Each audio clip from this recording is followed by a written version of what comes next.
द्वितीय PUC audio lesson from साहित्य गौरव 2022 channel में आप सभी विद्यार्थियों का स्वागत है।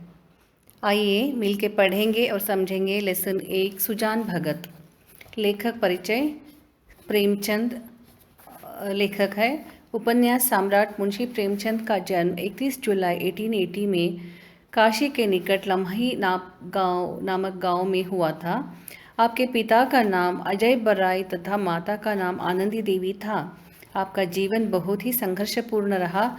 आपने घर पर ही पढ़कर इंटरमीडिएट एवं बीए की परीक्षाएं उत्तीर्ण की। आप पहले नवाब राय के नाम से उर्दू में लिखते थे, बाद में प्रेमचंद के नाम से हिंदी में लिखने लगे। आपने हिंदी में लगभग 300 कहानियाँ लिखी है जो मानस सरोवर के 8 भागों में संकलित है। आपकी कहानियाँ आदर्शोन्मुख यथार्थवादी है। आपकी शैली में सरलता, सजीवता एवं प्रभावोत्पादकता है। मुहावरेदार भाषा का प्रयोग आपकी विशेषता है। 8 अक्टूबर 1836 ईस्वी को आपका स्वर्गवास हुआ।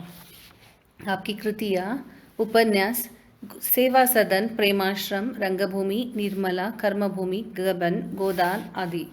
नाटक करबला, संग्राम, प्रेम की वेदी आदि। निबंध साहित्य का उद्देश्य, स्वराज्य के फायदे, कुछ विचार आदि। सुजान भगत कहानी ग्राम्य जीवन के परिवेश से संबंधित है। किसान सुजान के सुजान भगत बनने के बाद गांव में उसकी प्रतिष्ठा बढ़ जाती है, लेकिन अपने ही घर में उसका अनादर होता है। पुत्र और पत्नी द्वारा उपेक्षित भगत अत्यधिक परिश्रम कर ऐसी फसल उगाता है कि बकरी में अनाज रखने को जगह नहीं मिलती है। इसी तरह वह अपना खोया हुआ अधिकार फिर प्राप्त करता है। कठिन परिश्रम करने से ही मानव को धन, दौलत, मान, मर्यादा आदि प्राप्त होती है। यह संदेश विद्यार्थियों को देने हेतु इस कहानी का चयन किया गया है। सीधे साधे किसान धन हाथ आते ही धर्म और कीर्ति की ओर झुकते हैं। दिव्य समाज की भांति वे पहले अपने भोग विलास की ओर नहीं दौड़ते। सुजान की खेती में कई साल से कंचन बरस रहा था। मेहनत तो गांव के सभी किसान करते थे, पर सुजान के चंद्रमा बली थे। ऊसर में भी दाना छींट आता तो कुछ न कुछ पैदा हो जाता था। 3 वर्ष लगातार ऊख लगती गई। उधर गुड़ का भाव तेज हो था। कोई 2-2.5 हजार हाथ में आ गए। बस चित्त की वृत्ति धर्म की ओर झुक गई पड़ी। साधु संतों का सत्कार होने लगा। द्वार पर धुनी जलने लगी। कानूनन को इलाके में आते तो सुजान महतो के चौपाल में ठहरते। हल्के के हेड कांस्टेबल, थानेदार, शिक्षा विभाग के अफसर एक न एक उस चौपाल में पड़ा ही रहता। महतो मारे खुशी के फूले न समाते। धन्य भाग, उसके द्वार पर अब इतने बड़े बड़े हकीम आकर ठहरते हैं जिन हकीमों के सामने उसका मुंह न खुलता था। नहीं, उन्हीं की अब महतो करते जबान सुखती थी। कभी कभी भजन भाव हो जाता था। एक महात्मा ने ढोल अच्छा देखा तो गांव में आसन जमा दिया। गांजे और चरस की बहार उड़ने लगे। एक ढोलक आई, मंजीरे मंगाए गए, सत्संग होने लगा। यह सब सुजान के दम का जुलूस था। घर में सेरो दूध होता, मगर सुजान के कंठ तले एक बूंद भी जाने तो कसम थी। कभी हकीम लोग चखते, कभी महात्मा लोग। किसान को दूध घी से क्या मतलब, उसे रोटी और साग चाहिए। सुजान की नम्रता का अब वारा पार न था। सबके सामने सिर झुकाए रहता। कहीं लोग यह न कहने लगे कि धन पाकर इसे घमंड हो गया है। गांव में कुल 3 कुएं थे। बहुत में से खेतों में पानी न पहुंचता था। खेती मारी जाती थी। सुजान ने एक पक्का कुआं बनवा दिया। कुएं का विवाह हुआ, यज्ञ हुआ, ब्रह्मभोज हुआ। जिस दिन पहली बार पुर चला, सुजान को मानो चारों पदार्थ मिल गए।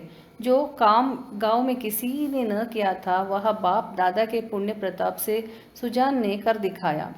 एक दिन गांव में गया की यात्री आकर ठहरे। सुजान के ही द्वार पर उनका भोजन बना। सुजान के मन में भी गया करने की बहुत दिनों से इच्छा थी। यह अच्छा अवसर देखकर वह भी चलने को तैयार हो गया। उसकी स्त्री बुलाकी ने कहा, अभी रहने दो, अगले साल चलेंगे। सुजान ने गंभीर भाव से कहा, अगले साल क्या होगा कौन जानता है। धर्म के काम में मीन मेष निकालना अच्छा नहीं। जिंदगानी का क्या भरोसा, बुला कि हाथ खाली हो जाएगा। सुजान, भगवान की इच्छा होगी तो फिर रुपये हो जाएंगे। उनके यहाँ किस बात की कमी है। बुला कि इसका क्या जवाब देती। सत्कार्य में बाधा डालकर अपने मुक्ति क्यों बिगाड़ती। प्रातःकाल स्त्री और पुरुष गया करने चले। वहाँ से लौटे तो यज्ञ और ब्रह्मभोज की ठहरी। सारी बिरादरी निमंत्रित हुई। 11 गांवों से सुपारी बाटी 11 गांवों में सुपारी बांटी। इस धूमधाम से कार्य हुआ कि चारों ओर वाह मच गई। यह सब कहते हैं कि भगवान धन दे तो दिल भी ऐसा दे। घमंड तो छू नहीं गया। अपने हाथ से पातल उठाता फिरता था। कुल का नाम जगा दिया। बेटा हो तो ऐसा हो, बाप मरा तो घर में भुनी भांग भी नहीं थी। अब लक्ष्मी घुटने तोड़कर आ बैठी है। एक द्वेषी ने कहा, कहीं गड़ा हुआ धन पा गया है। इस पर चारों ओर से उस पर बौछारें पड़ने लगी। हाँ, तुम्हारे बाप दादा जो खजाना छोड़ गए थे, यही उसके हाथ लग गया है। अरे भैया, यह धर्म की कमाई है। तुम भी तो छाती फाड़कर काम करते हो। क्यों ऐसी ऊँख नहीं लगती, क्यों ऐसी फसल नहीं होती। भगवान आदमी का दिल देखते हैं, जो खर्च करता है उसी को देते हैं। सुजान महतो सुजान भगत हो गए। भक्तों के आचार विचार कुछ और होते हैं। वहाँ बिना स्नान किए कुछ नहीं खाता। गंगा जी अगर पर घर से दूर हो तो, और वह रोज स्नान करके दोपहर तक घर न लौट सकता हो, तो पर्वों के दिन तो उसे अवश्य ही नहाना चाहिए। भजन भाव उसके घर अवश्य होना चाहिए। पूजा अर्चना उसके लिए अनिवार्य है। खान पान में भी उसे बहुत विचार रखना पड़ता है। सबसे बड़ी बात यह है कि झूठ का त्याग करना पड़ता है। भगत झूठ नहीं बोल सकता। साधारण मनुष्य को अगर झूठ का दंड 1 मिले तो भगत को 1 लाख से कम नहीं मिल सकता। अज्ञान की अवस्था में कितने ही अपराध क्षम्य हो जाते हैं।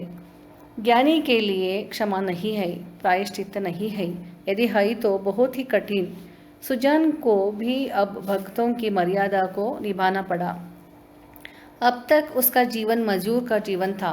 उसका कोई आदर्श, कोई मर्यादा उसके सामने न थी। अब उसके जीवन में विचार का उदय हुआ। जहाँ का मार्ग कांटों से भरा हुआ था। स्वार्थ सेवा ही पहले उसके जीवन का लक्ष्य था। इसी कांटे से वह परिस्थितियों को तौलता था। वह अब उन्हें औचित्य के कांटों पर तौलने लगा। यूँ कहो कि जड़ जगत से निकलकर उसने चेतना जगत में प्रवेश किया। उसने कुछ लेन देन करना शुरू किया था, पर अब उसे बैज लेते हुए आत्मग्लानि सी होती थी। यहाँ तक कि गायों को दुहाते समय उसे बछड़ों का स्नान ध्यान बना रहता था। कहीं बछड़ा भूखा न रह जाए, नहीं तो उसका रोइया दुखी होगा। वह गांव का मुखिया था। कितने ही मुकदमे में उसने झूठी शहादतें बनवाई थी। कितनों से डांट लेकर मामले का रफा दफा कर दिया था। अब उन व्यापारों से उसे घृणा होती थी। झूठ और प्रपंच से कोसों दूर भागता था। पहले उसकी यह चेष्टा होती थी कि मजूरों से जितना काम लिया जा सके लो, और मजूरी जितना कम दी जा सके दो। पर अब उसे मजूर की अधिक चिंता रहती थी। कहीं बेचारे मजूर का रोया न दुखी हो जाए। वह उसका वाक्यांश सा हो गया था। किसी का रोया न दुखी हो जाए। उसके दोनों जवान बेटे बात बात में उस पर फप्तियाँ कसते, यहाँ तक कि बुला की भी अब उसे कोरा भगत समझने लगी थी। जिसे घर के भले बुरे से कोई प्रयोजन न था। चेतन जगत में आकर सुजान भगत कोरे भगत रह गए। सुजान के हाथों से धीरे धीरे अधिकार छीने जाने लगे। किस खेत में क्या बोना है, किसको क्या देना है, किसको क्या लेना है, किस भाव क्या चीज़ बिकी, ऐसी ऐसी महत्वपूर्ण बातों में भी भगत जी की सलाह न ली जाती थी। भगत के पास कोई जाने ही न पता। दोनों लड़के या स्वयं बुला के दूर दूर ही से मामला तय कर दी। गांव भर से सुजान का मान सम्मान बढ़ता था, अपने घर में घटता था। लड़के उसका सत्कार अब बहुत करते, हाथ में चौपाई उठाते देख लपक कर खुद खुद उठा लाते, चिलम न भरने देते, यहाँ तक कि उनकी धोती छाटने के लिए भी आग्रह करते थे।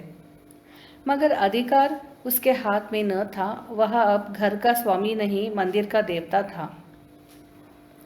एक दिन बुला की ओखली में दाल छांट रही थी। एक भीखमंगा द्वार पर आकर चिल्लाने लगा। बुलाकी ने सोचा, दाल छांट लूँ तो उसे कुछ दे दूँ। इतने में बड़ा लड़का भोला आकर बोला, अम्मा, एक महात्मा द्वार पर खड़े गला फाड़ रहे हैं, कुछ दे दो, नहीं तो उनका रोया दुखी हो जाएगा। बुलाकी ने उपेक्षा के भाव से कहा, भगत के पाँव में क्या मेहंदी लगी है, क्यों कुछ ले जाकर नहीं देते? क्या मेरे हाथ 4 हाथ है, किस किस का रोया सुखी करूं? दिन भर तो ताता लगा रहता है। बोला, चौपट करने पर लगे हुए हैं, और क्या? अभी महंगो बेग देने आया था, हिसाब से 8 मन हुए, तोला तो 6.25 मन ही निकला। मैंने कहा 10 सेर और ला, तो आप बैठे बैठे कहते हैं अब इतनी दूर कहाँ जाएगा? भरपाई लिख दो, नहीं तो उसका रोया दुखी होगा। मैंने भरपाई नहीं लिखी, 10 सेर बाकी लिख दी। बुलाकी, बहुत अच्छा किया तुमने, बकने दिया करो। 10-5 दफ़े मुंह की खा आ जाएंगे तो आप ही बोलना छोड़ देंगे। भोला, दिन भर एक न एक खोचर निकालते रहते हैं। 100 दफ़े कह दिया है कि तुम घर गृहस्थी के मामले में न बोला करो, पर इनसे बिना बोले रहा ही नहीं जाता। बुलाकी, मैं जानती कि इनका यह हाल होगा तो गुरु मंत्र न लेने देती।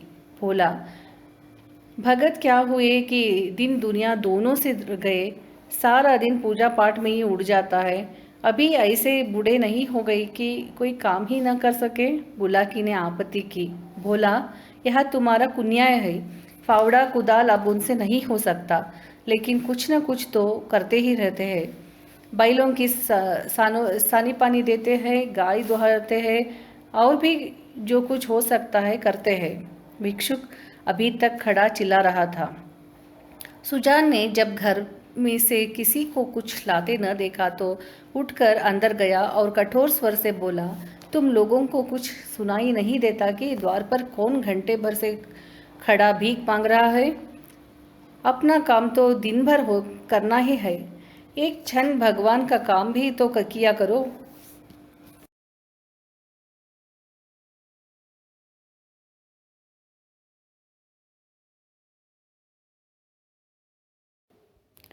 बुलाकी, तुम तो भगवान का काम करने को बैठे ही हो, क्या घर भर भगवान ही का काम करेगा? सुजान, कहाँ आटा है, लाओ, मैं ही निकाल कर दे आऊँ, तुम रानी बनकर बैठो। बुलाकी, आटा मैंने मरमर कर पीसा है, अनाज दे दो। ऐसे मुड़चिरों के लिए पहर रात से उठकर चक्की नहीं चलाती हूँ। सुजान भंडार घर में गए और एक छोटी सी छबड़ी को जौ से भरे हुए निकले। जौ सेर भर से कम न था। सुजान ने जानबूझकर केवल बुलाकी भोला को चिढ़ाने के लिए ही भिक्षा परंपरा का उल्लंघन किया था। 30 पर भी यह दिखाने के लिए कि छबड़ी में बहुत ज़्यादा जौ नहीं है। वह उसे चुटकी से पकड़े हुए थे। चुटकी इतनी बोझ न संभाल सकती थी। हाथ कांप रहा था। एक क्षण विलंबन होने से छबड़ी के हाथ से छूटकर गिर पड़ने की संभावना थी, इसीलिए वह जल्दी से बाहर निकल जाना चाहते थे। सहसा भोला ने छबड़ी उनके हाथ से छीन ली और त्योरिया बदल कर का बोला, सेंध का माल नहीं है जो लुटाने चले हो। छाती फाड़ फाड़ कर काम करते हैं, तब दाना घर में आता है। सुजान ने खिसिया कर कहा, मैं भी तो बैठा नहीं रहता। भोला, भीख भीख की तरह ही दी जाती है, लुटाई नहीं जाती। हम तो एक बेला खाकर दिन काटते हैं कि पद पानी बना रहे, और तुम्हें लुटाने की सूझी है। तुम्हें क्या मालूम कि घर में क्या हो रहा है। सुजान ने इसका कोई जवाब न दिया।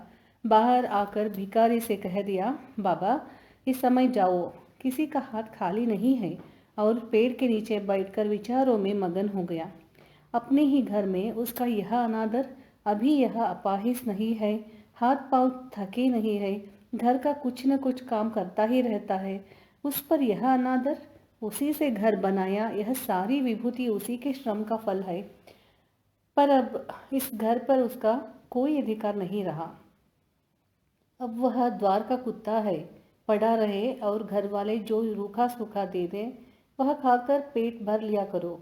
ऐसे जीवन को धिक्कार है। सुजान ऐसे घर में नहीं रह सकता। संध्या हो गई। भोला का छोटा भाई शंकर नारियल भरकर लाया। सुजान ने नारियल दीवार से टिका कर रख दिया। धीरे धीरे तंबाकू जल गया।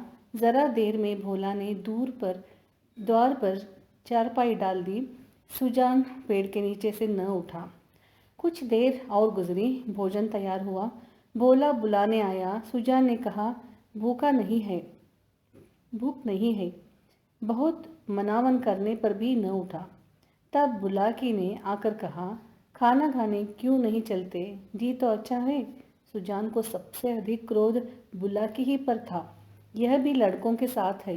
यह बैठे देखती रही और भोला ने मेरे हाथ से अनाज छीन लिया। इसके मुंह से इतना भी न निकला कि ले जाते हैं तो ले जाने दो। लड़कों को न मालूम हो कि मैंने कितने श्रम से यह गृहस्थी जोड़ी है, पर यह तो जानती है, दिन को दिन और रात को रात नहीं समझा। भादों के अंधेरे रात में मड़वियाँ लगाकर जौर का रखवाली करता था। जेठ बैसाख की दोपहरी में भी दम न लेता था, और अब मेरा घर पर इतना भी अधिकार नहीं है कि भीख तक दे सकूं। माना कि भोला भीख इतनी नहीं दी जाती, लेकिन इनको तो चुप रहना चाहिए था, चाहे मैं घर में आग ही क्यों न लगा देता। कानून से भी तो मेरा कुछ होता है। मैं अपना हिस्सा नहीं खाता, दूसरों को खिला देता हूँ। इसमें किसी के बाप का क्या साझा? अब इस वक्त मनाने आई है, इसे मैंने फूल की छड़ी से भी नहीं छुआ। नहीं तो गांव में ऐसी कौन औरत है जिसने खसम की लातें न खाई हो? कभी कड़ी निगाह से देखा तक नहीं। रुपये पैसे लेना देना सब इसी के हाथ में दे रखा था। अब रुपये जमा कर लिए हैं तो मुझी से घमंड करती है। अब इसे बेटे प्यारे है। मैं तो निघट्टू, लुटाऊ, घर फूकू घेंगा हूँ। मेरी इसे क्या परवाह। तब लड़के न थे जब बीमार पड़ी थी और मैं गोद में उठाकर बैठ के घर ले गया था। आज इसके बेटे हैं और यह इसकी माँ है। मैं तो बाहर का आदमी। मुझसे घर से मतलब ही क्या? बोला, अब खा पी कर क्या करूँगा? हल जोतने से रहा, फावड़ा चलाने से रहा। मुझे खिलाकर दाने को क्यों खराब करेगी? रख दो, बेटे दूसरी बार खाएंगे। बुला के, तुम तो जरा सी बात पर तिनक जाते हो। सच कहा है कि बुढ़ापे में आदमी की बुद्धि मारी जाती है। भोला ने इतना तो कहा था कि इतनी भीख मत ले आओ, या और कुछ? सुजान, हाँ, बेचारा इतना कहकर रह गया। तुम्हें तो मज़ा तब आता जब वह ऊपर से 2-4 डंडे लगा देता। क्यों? अगर यही अभिलाषा है तो पूरी कर लो। भोला का चुका होगा, बुला लाओ। नहीं नहीं, भोला को क्यों बुलाती हो? तुम ही न जमा दो 2-4 हाथ। इतनी कसर है, वह भी पूरी हो जाए। बुला कि, हाँ और क्या, यही तो नारी का धर्म ही है। अपने भाग सराहों की मुझ जैसी सीधी औरत पाली। जिस बल चाहते हो बिठाते हो, ऐसे मोहजे होती तो दूसरे घर में एक दिन भी निभा न होता। सुजान: हाँ भाई, वह तो मैं ही कह रहा हूँ कि देवी थी और हो। मैं तब भी राक्षस था और अब भी दैत्य हो गया हूँ। बेटे कमाऊ है, उनकी सी न कहोगी तो क्या मेरी सी कहोगी? मुझसे अब क्या लेना देना है? बुला के तुम झगड़ा करने पर तुले बैठे हो और मैं झगड़ा बचाती हूँ कि चार आदमी हंसेंगे। चलकर खाना खा लो सीधे से, नहीं तो मैं जाकर भूखी सो रहूँगी। सुजान: तुम भूखी क्यों सो रहोगी? तुम्हारे बेटों की तो कमाई है। हाँ, मैं बाहरी आदमी हूँ। बुला के बेटे तुम्हारे भी तो है। सुजान: नहीं, मैं ऐसे बेटों से बाज आया। किसी और के बेटे होंगे, मेरे बेटे होते तो क्या मेरी दुर्गति होती? बुला के गालियाँ दोगे तो मैं भी कुछ कह बैठूंगी। सुनती थी मर्द बड़े समझदार होते हैं, पर तुम सबसे न्यारे हो। आदमी को चाहिए कि जैसा समय देखे वैसा काम करे। अब हमारा और तुम्हारा निबाह इसी में है कि नाम के मालिक बने रहे और वही करे जो लड़कों को अच्छा लगे। मैं यह बात समझ गई, तुम क्यों नहीं समझ पाते? जो कमाता है उसी का घर में राज होता है। यही दुनिया का दस्तूर है। मैं बिना लड़कों से पूछे कोई काम नहीं करती। तुम क्यों अपने मन की करते हो? इतने दिनों तक राज कर लिया, अब क्यों इस माया में पड़े हो? आधी रोटी खाओ, भगवान का भजन करो और पड़े रहो। चलो खाना खा लो। सुजान: तो अब मैं द्वार का कुत्ता हूँ। बुला की बात जो थी वह मैंने कह दी, अब अपने को जो चाहे समझो। सुजान न उठे, बुला की हार कर चली गई। सुजान के सामने अब एक नई समस्या खड़ी हो गई थी। वह बहुत दिनों से घर का स्वामी था और अब भी ऐसा ही समझता रहा। परिस्थिति में कितना उलटफेर हो गया था इसकी उसे खबर न थी। लड़के उसका सेवा सम्मान करते हैं, यह बात उसे भ्रम में डाले हुए थी। लड़के उसके सामने चिल्लम नहीं पीते, खाट पर नहीं बैठते, क्या यह सब उसके गृह स्वामी होने का प्रमाण न था? पर आज उसे यह ज्ञात हुआ कि यह केवल श्रद्धा थी, उसके स्वामित्व का प्रमाण नहीं। अब तक जिस घर में राज्य किया उसी घर में पराधीन बनकर वह नहीं रह सकता। उनको श्रद्धा की चाह नहीं, सेवा की भूख नहीं, उसे अधिकार चाहिए। वह इस घर पर दूसरों का अधिकार नहीं देख सकता। मंदिर का पुजारी बनकर वह नहीं रह सकता। न जाने कितनी रात बाकी थी। सुजान ने उठकर गंडासे से बैलों का चारा काटना शुरू किया। सारा गांव सोता था, पर सुजान करवी काट रहे थे। इतना श्रम उन्होंने अपने जीवन में कभी न किया था। जब से उन्होंने काम करना छोड़ा था, बराबर चारे के लिए हाथ हाय हाय पड़ी रहती थी। शंकर भी काटता था, भोला भी काटता था, पर चारा पूरा न पड़ता था। आज वह इन लौंडों को दिखा देंगे चारा कैसे काटना चाहिए।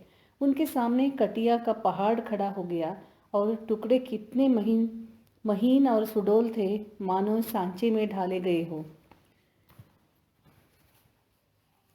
मुंह अंधेरे बुला के उठी तो कटिया का ढेर देखकर दंग रह गई। बोली, क्या भोला, आज रात भर कटिया ही काटता रह गया? कितना कहा कि बेटा जी से जहान है, पर मानता ही नहीं, रात को सोया ही नहीं। सुजान भगत ने ताने से कहा, वह सोता ही कब है? जब देखता हूँ तब काम ही करता रहता है। ऐसा कमाऊ संसार में और कौन होगा? इतने में भोला आंखें मलता हुआ बाहर निकला। उसी भी यह ढेर देखकर आश्चर्य हुआ। माँ से बोला, क्या शंकर आज बड़ी रात को उठा था? अम्मा बोला कि वह तो पड़ा सो रहा है। मैंने तो समझा तुमने काटी होगी। बोला, मैं तो सवेरे उठ ही नहीं पाता, दिन भर चाहे जितना काम कर लूँ, पर रात को मुझसे नहीं उठा जाता। बुला के तो क्या तुम्हारे दादा ने काटी है? हाँ, मालूम तो यही होता है।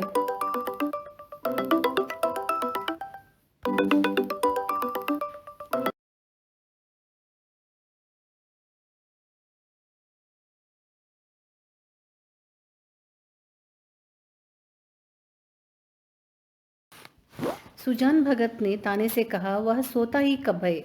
जब देखता हूँ तब काम ही करता रहता है। ऐसा कमाऊ संसार में और कौन होगा? इतने में भोला आंखें मलता हुआ बाहर निकला। उसे भी यह ढेर देखकर आश्चर्य हुआ। माँ से बोला, क्या शंकर आज बड़ी रात को उठा था? उठा था अम्मा। बोला कि वह तो पड़ा हो सो रहा है। मैंने तो समझा तुमने काटी होगी। भोला, मैं तो सवेरे उठ ही नहीं पाता।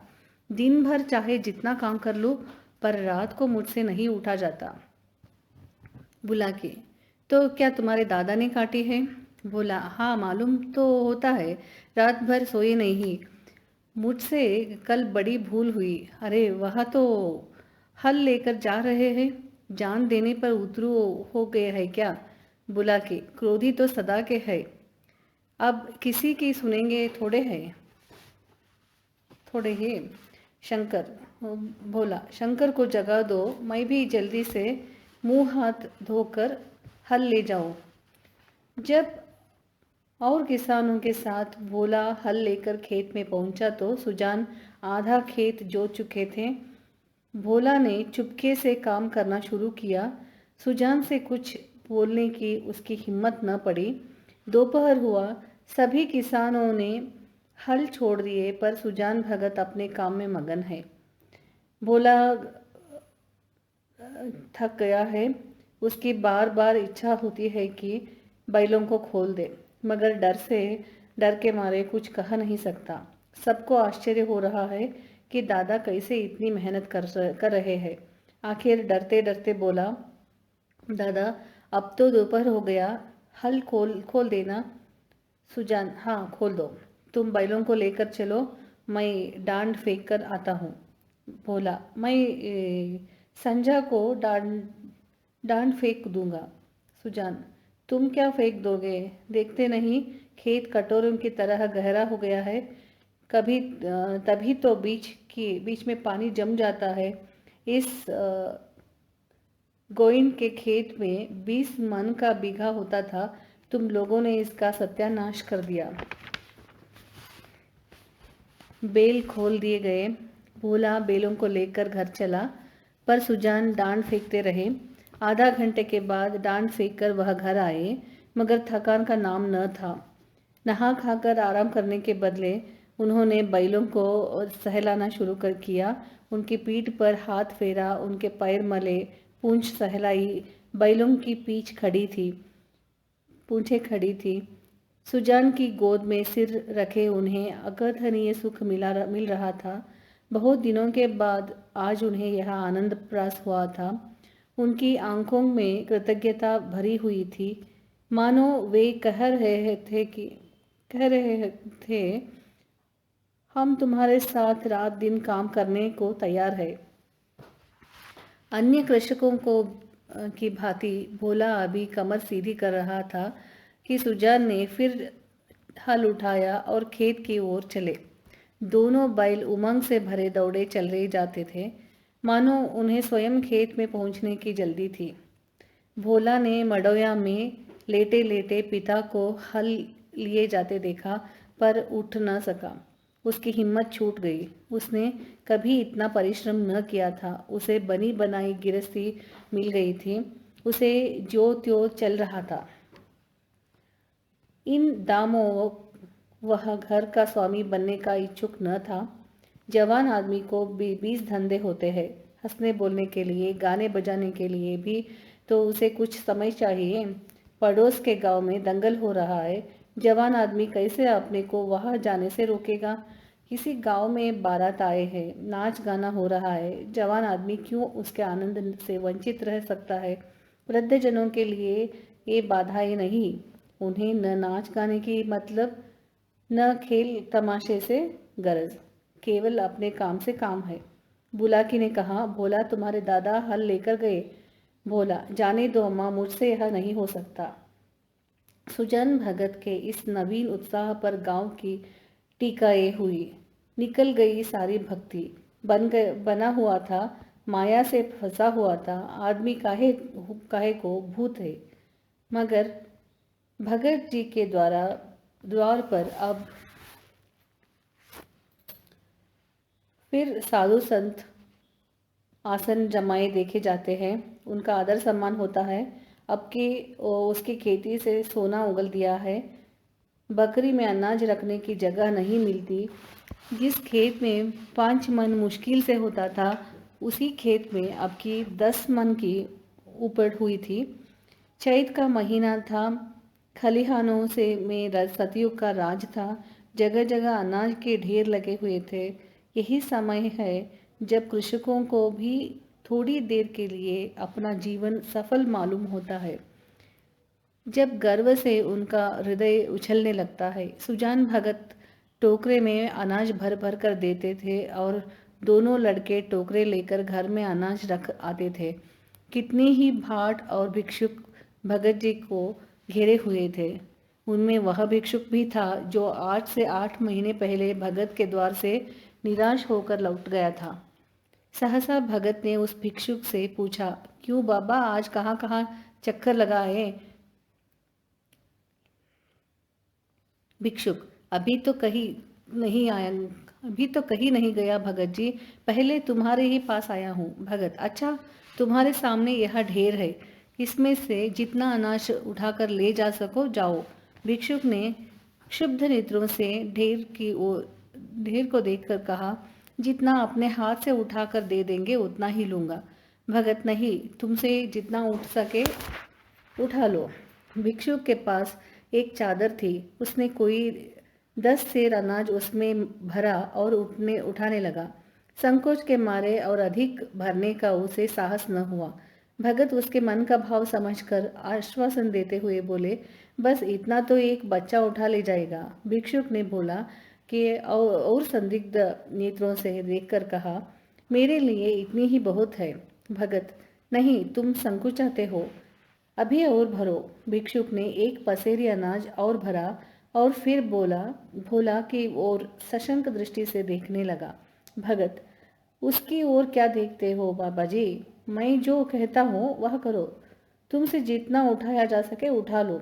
भिक्षुक डर रहा था कि कहीं उसने अनाज पर भर लिया और भोला ने गठरी न उठाने दी तो कितनी भग होगी और भिक्षुकों को हंसने का अवसर मिल जाएगा। सब यही कहेंगे कि भिक्षुक कितना लोभी है। उसे और अनाज भरने की हिम्मत नहीं पड़ी। तब सुजान भगत ने चादर लेकर उसमें अनाज भरा और गठरी बांध कर बोले, इसे उठा ले आओ, जाओ। भिक्षुक, बाबा, इतना मुझसे उठ नहीं सकेगा। भगत, अरे, इतना भी न उठ सकेगा, बहुत होगा तो मन भर, भला जोर से लगाओ, देखो उठा सकते हो या नहीं। भिक्षुक ने गठरी को आजमाया, भारी थी, जगह से हिली भी नहीं। बोला, भगत जी, यह मुझसे न उठ सकेगी। भगत, अच्छा बताओ, किस गांव में रहते हो? बड़ी दूर है भगत जी, अमोला का नाम तो सुना होगा। भगत, अच्छा, आगे आगे चलो, मैं पहुंचा दूंगा। यह कहकर भगत ने जोर लगाकर गठरी उठाई और सिर पर रख कर भिक्षुक के पीछे हो लिए। देखने वाले भगत का यह पौरुष देखकर चकित हो गए। उन्हें क्या मालूम था कि भगत पर इस समय कौन सा नशा था। 8 महीने के निरंतर अविरल परिश्रम का आज उन्हें फल मिला था। आज उन्होंने अपना खोया हुआ अधिकार फिर पाया था। वही तलवार जो केले को भी नहीं काट सकती, सान पर चढ़कर लोहे को काट देती है। मानव जीवन में लाग बड़े महत्व की वस्तु है। जिसमें लाग है वह बूढ़ा भी हो तो जवान है, जिसमें लाग नहीं, गैरत नहीं, वह जवान भी मृतक है। सुजान भगत में लाग थी और उसी ने उन्हें अमानुषीय बल प्रदान कर दिया था। चलते समय उन्होंने भोला की ओर सगर्व नेत्रों से देखा और बोले, ये भाट और भिक्षुक खड़े हैं, कोई खाली हाथ न लौटने पाए। भोला सिर झुकाए खड़ा था, उसे कुछ बोलने का हौसला न हुआ। वृद्ध पिता ने उसे परास्त कर दिया था। कठिन शब्दार्थ।